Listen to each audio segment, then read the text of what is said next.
ассалому алайкум шунавандагони гиромӣ. гуфторамонро аз силсилаи хониши адабӣ оғоз менамоем. ба таваҷҷӯҳи шумо бозгӯи китоби асосгузори сулҳу ваҳдати миллӣ, пешвои миллат, президенти ҷумҳурии Тоҷикистон муҳтарам Эмомалӣ Раҳмон, чеҳраҳои мондагор. ровӣ Ализода Абдурашид Хоҷамқул. гуфтори шашум.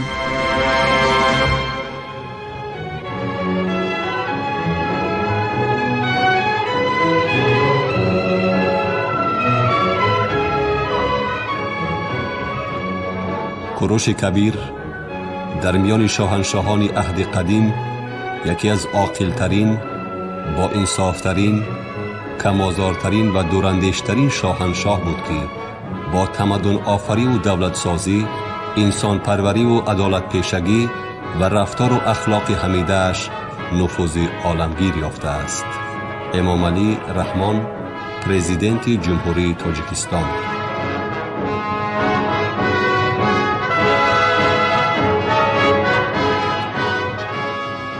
آیید به مرگ سپیتامین و روزهای واپسین عمر او دو تخمین موجود است که یکیش به مورخ یونانی اریان تعلق دارد. موافق معلومات او به سرداران قبیله های سکاییان کوچمنچی خبر رسید که اسکندر مقدونی به خاطر دستگیر نمودن سپیتامین عزمی به سرزمین آنها لشکر کشیدن دارد. سروران قبیله های مسگیت ها برای پیشگیری این هجوم سری سپیتامین را از تن جدا نموده به اسکندر مقدونی میفرستند. موافق اخبار کوینت کورتسی روف، سپیتامین زنی زیبا و فرزندانی دوستدارش را هنگام جنگ و جدال ها پیوسته همراه می گرداند تا که چون گروگان به دست دشمن نافتند. زنی او که صاحبی 3 فرزند بود از تعقیبات و دنبالگیری های پی در پی سخت دلگیر شده سپیتامین را تشویق می نماید که به اسکندر مقدونی تسلیم گردد و از روی وعده های او زندگی آسوده حالانه را پیش گیرد. سپیتامین از این سخنانی زنش به خشم آمده از غایت قهر و غضب به او حمله می کند، ولی برادران زنش او را می رهانند. باری بعد بزم عیش و نوش زنش سری سپیتامینی در خواب غفلت مانده را از تن جدا نموده به قرارگاهی اسکندری مقدونی می آورد.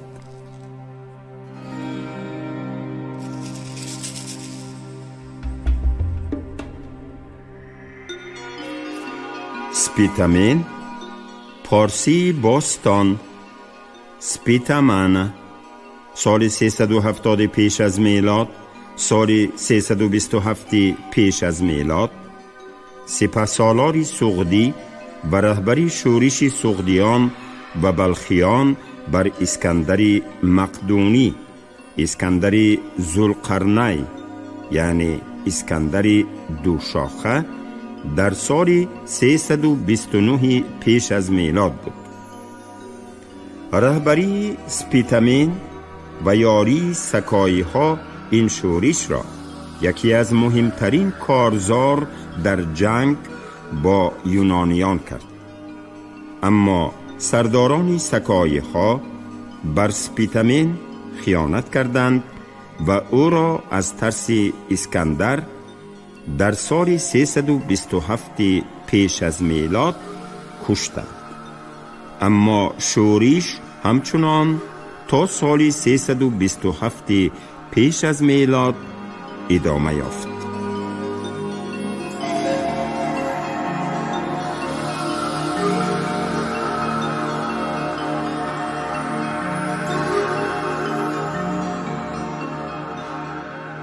این اندیشه واقعی نگاران یونانی تا کدام اندازه اساس دارد به حکم عالمان و مورخان حواله می کنیم، ولی در این لحظه منظره‌ای به پیش اسکندر آوردن سری سپیتامین در تصویر نویسنده تاریخ نگاری روس واسیلی گریگوریویچ یان پیش نظر می آید. اسکندر بعدی به خون و آتش و مصیبت‌های سنگین گرفتار نمودنی سرزمینی سوخت و مراقند همراهی ملیکه جوان رخشانک و مقربانش استراحت می کرد. با این جمع آمد رخصت پرسیده حاکمی محلی دتفرن وارد گردید و در پیش پای اسکندر خلطه را گذاشته از درون آن سری آغشته به خاک و خونی را بیرون آورد. این کیست؟ پرسید اسکندر برابری دیدنی سری چشمانش نیمه پوش و هنوز جوان.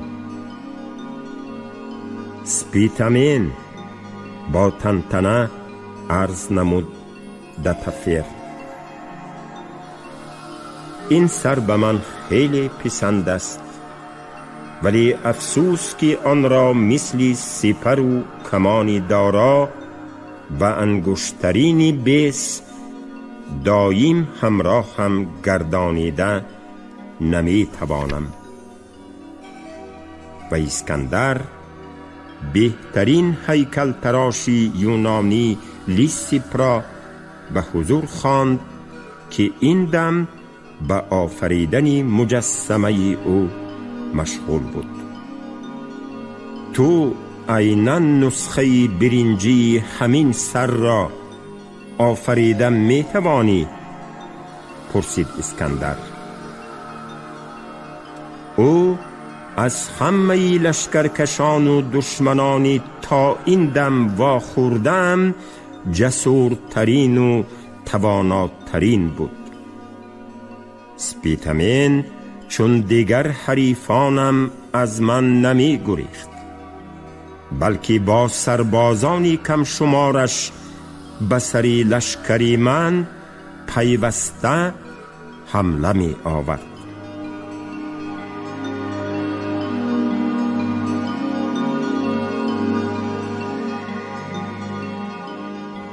در آثارخانه پلاتینه شهر رین پیکره اصلی سپیتامین که 2230 سال پیش با امر اسکندر مقدونی رسام مجسمه ساز لیسیپ از سری بریده و خونچکان جد بزرگ تاجیکان ساخته بود نگاهداری می شود. آن را ماه اپریل سال 2009 نویسنده و دراماتورگ تاجیک عطا همدم پیدا کرد.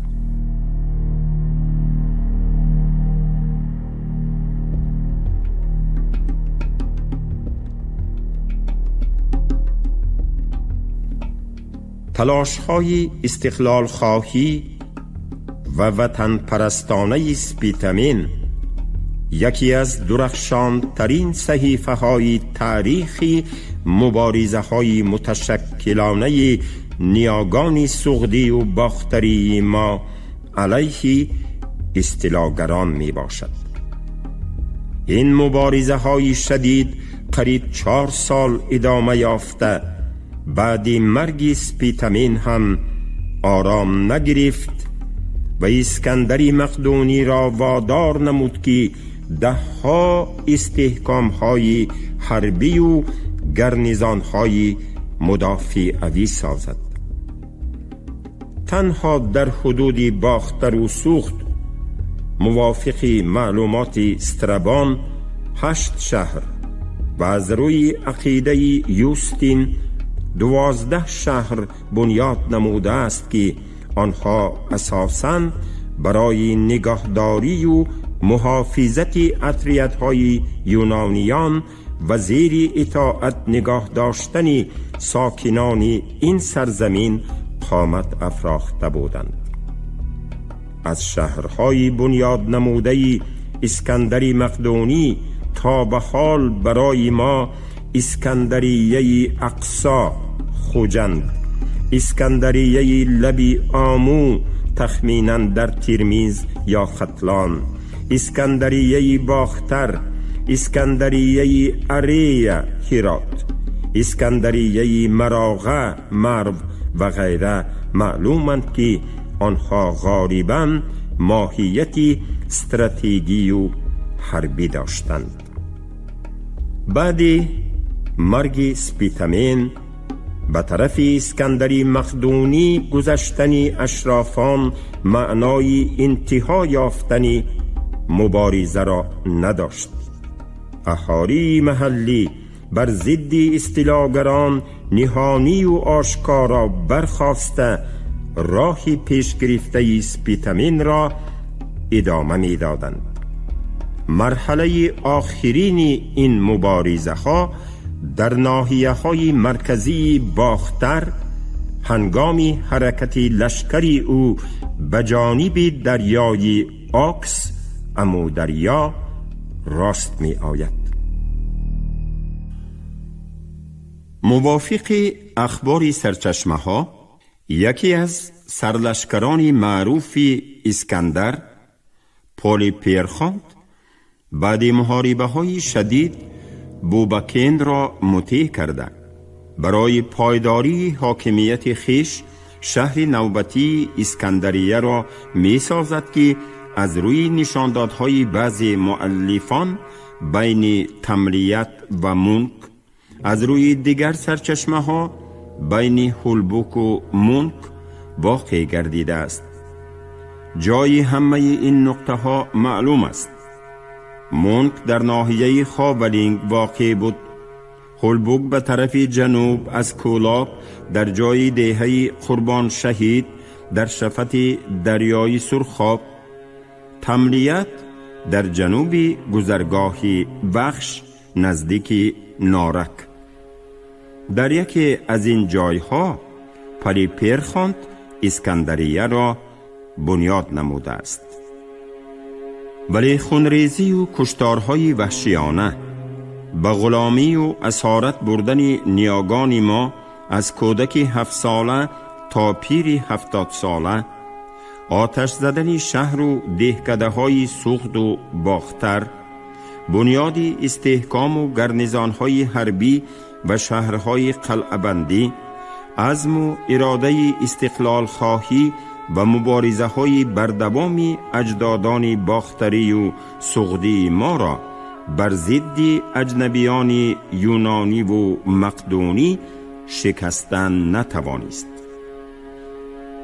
مبارزه های پی در پی متشکلانه زیر پرچم آزادی و استقلال گرد آمدن قوم و قبیله های مختلف، اتحاد هدفمند ساکنان شهر و دهات علیه دشمن مکار و دیگر عاملها، هویت آزادی خواهی و وطن پرستی را در نهاد مردم باختر و سوخت پرورش داد و در امتحانهای بسا دشوار تاریخ آزمود.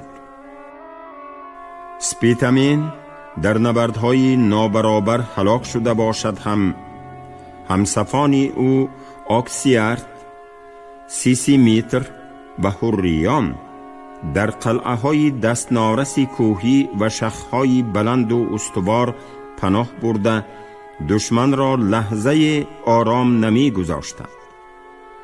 قلعه های سوخت و باختر از جمله آن استحکام های دستنارسی کوهی بودند که نیروهای باقی مانده آزادخواه در آنها گرد می آمدند. حمایتگران قلعه ذخیره کافی خوراکواری و آب داشتند و مبارزه را به دودیلگی ادامه می دادند.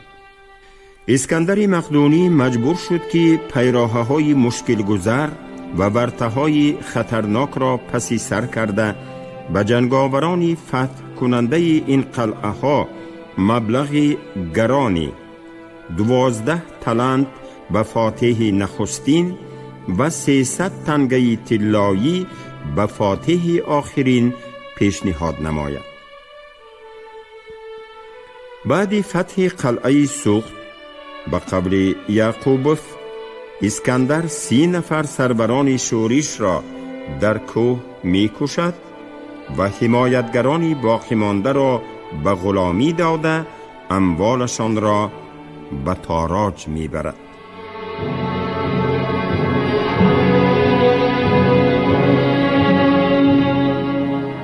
موافق معلومات اریان، اسکندر مقدونی بعد ضبط قلعه سوخت اهل عائله آکسیارت را با تلفظ محلی بخشورته اشاره به دریای بخش اسیر می گیرد که در بین آنها دخترش رخشانک نهایت زیبا هم بوده است. به گفت اریان، در حسن و جمال و زیبایی تنها زنی دارای 3 به او برابر شده می توانسته است. اسکندر با یک نگاه به رخشانک عاشق شده او را به زنی می گیرد. آکسیارت این را پی برده اختیاراً به حضور اسکندر می آید و با عزت و اکرام پذیرفته می شود. اسکندر مقدونی بعد تلفات گران، زحمت‌های روزافزون لشکرکشی‌ها و جنگ و جدال‌های بیشمار راه سازش را پیش گرفته با اشرافانی با نفوذ و حاکمان صاحب اعتباری باختر و سوخت رابطه های خویش و تباری را برقرار می نماید و منصب و مقام آنها را نگاه می دارد. با پیش گرفتن این سیاست، اسکندر در بین اعیان و اشراف و حاکمان سابق سوخت و باختر اعتبار پیدا کرده در مطیع نمودن آشوبگران و سرکوب ساختن خلق آزادخواه دست بالا می گردد. خیانت طبقه اعیان و اشراف و روحانیان با نفوذ از یک طرف و مرکزیت نداشتن نیروهای شورشگران بعد سری سپیتامین از سوی دیگر باعث شکست تلاش‌های استقلال خواهی گردیده آخرین ولایت‌های قلمروی هخامنشی باختر و سوخت را مطیع امپریای پهناوری اسکندر مقدونی می نماید. بعد تلاش و مبارزه های شدید و خونریزی های بی عددی قریب 4 ساله، اسکندر مقدونی باختر و سوخت و دیگر کشورهای آسیای میانه را به هیئت امپریای خود متحد نموده بعد هخامنشیان به دومین امپریای بزرگ جهانی بنیاد می گذارد. امپریای اسکندر مقدونی قلمرو دولت هخامنشی را فرا گرفته بر علاوه آن دولت‌های یونان و مقدونیه و دیگر کشورهای نیمجزیره بلکن را متحد می کرد.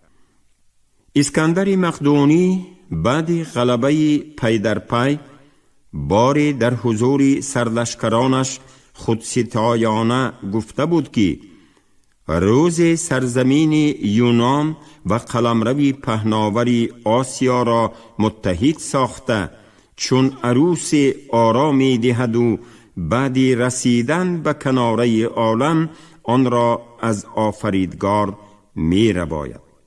او طی 10 سالی کشورکشایی و لشکرکشی ها نه به کناره دنیا رسید و نه آتش آشوب و اسیان ها را در قلمرو پهناورش خاموش کننده توانست. علنگه شورش و آشوب های استقلال خواهی را نو در یک گوشه امپیری خاموش می کرد که خطری در گوشه دیگر بالا گرفتن آن او را آسوده نمی گذاشت. اسکندر مقدونی بعد فتح باختر و سوخت عاقبت عزم هندوستان نموده 3 سال دیگر در قسمت‌های هندوستان غربی وادی پنجاب لشکرکشی ها نمود و با دشواری قشون‌های فیلسواری حاکم آن پار را شکست داد. او مقصد داشت که یورش خود را به وادی دریای گنگ ادامه دهد، ولی سربازان خسته‌حالی از جنگ و جدال دلگیر شده‌اش او را دستگیری نکردند. او مجبور شد که دسته های جنگاورانش را تقسیم نموده با راه خشکی و بحر سوی بابل رهسپار گردد.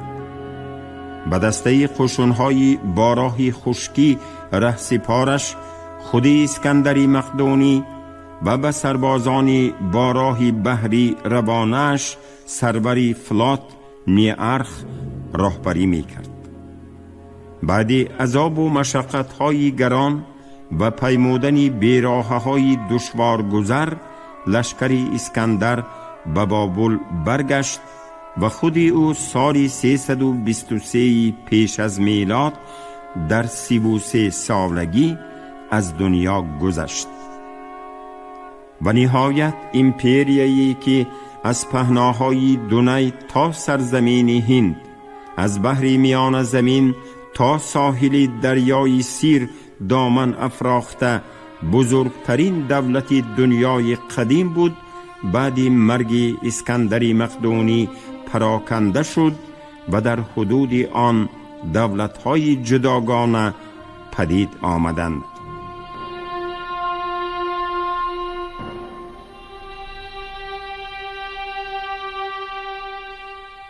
نیاگانی باختری و سغدی تاجیکان را به هیئت دولت هخامنشیان، عمومیت زبان، عمومیت مذهب، عمومیت فرهنگ آریایی و نهایت تقدیر یگانه تاریخی متحد ساخته باشد، در دوره استیلای اسکندر مقدونی هویت وطن پرستی و استقلال خواهی آنها بالا گرفته، بعد هلاکت سپیتمین و پخش گردیدن شورش های خلقی باختر و سوخت به تصرف استیلاگران یونانی و مقدونی در آمدند.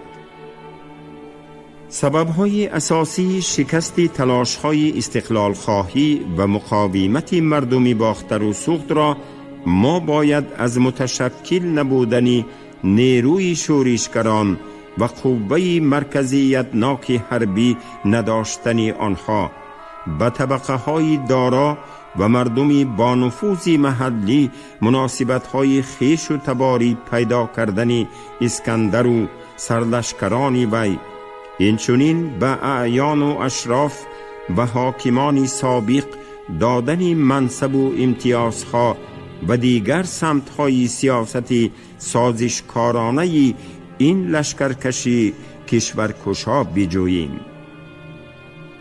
هرچند مبارزه های شدید استقلال خواهی و وطن دوستی نیاگان ما تحت سروری سپیتمین عاقبت به شکست و بی‌براری ها دچار شدند، کارنمایی های بی‌مثل و مانند آنها در صفحه های تاریخ تا به روزگار ما به یادگار مانده است.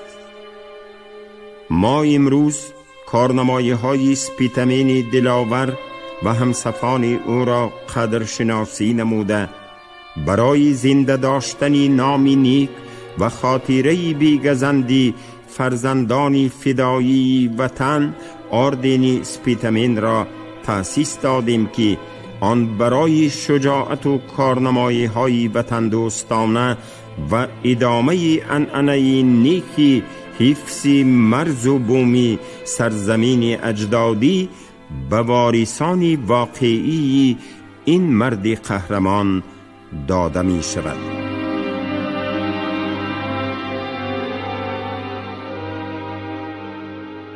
تاریخ کارنمایی های فرزندان خود را هرگز فراموش نمی کند. در صحیفه های تاریخی ملت تاجیک صدها آشوب های خرد و بزرگ ثبت شده است که هدف اصلی آنها ریشه‌کن نمودن ظلم و استبداد اجنبیان و رسیدن به استقلال و دولتداری ملی بود.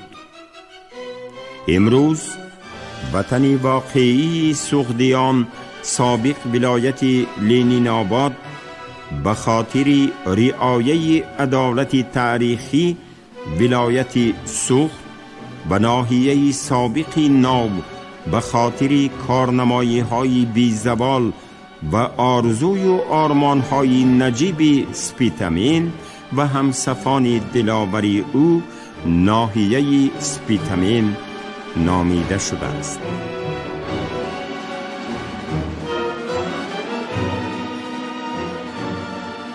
محض جانبازی و تلاش‌های پی در پی سپیتامین و صدها فرزندان فدایی بود که تاجیکان توانستند در طول 1000 سالها فرهنگ دولتداری خیش را نگاه داشته این سنت آریایی را پشت به پشت تا به روزگار ما برسانند و دولت ملی صاحب استقلال یگانه و به همتای خیش را عمری جاودانه بخشند.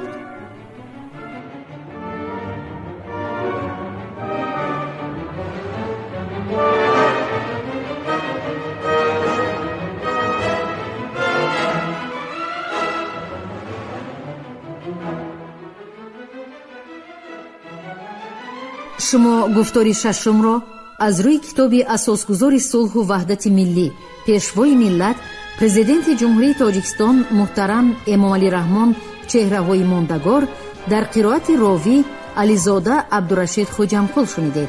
کارگردان شیرعلی نغزلی، منظم آواز کریم طالبوف. پایان گفتار از سلسله خوانش ادبی.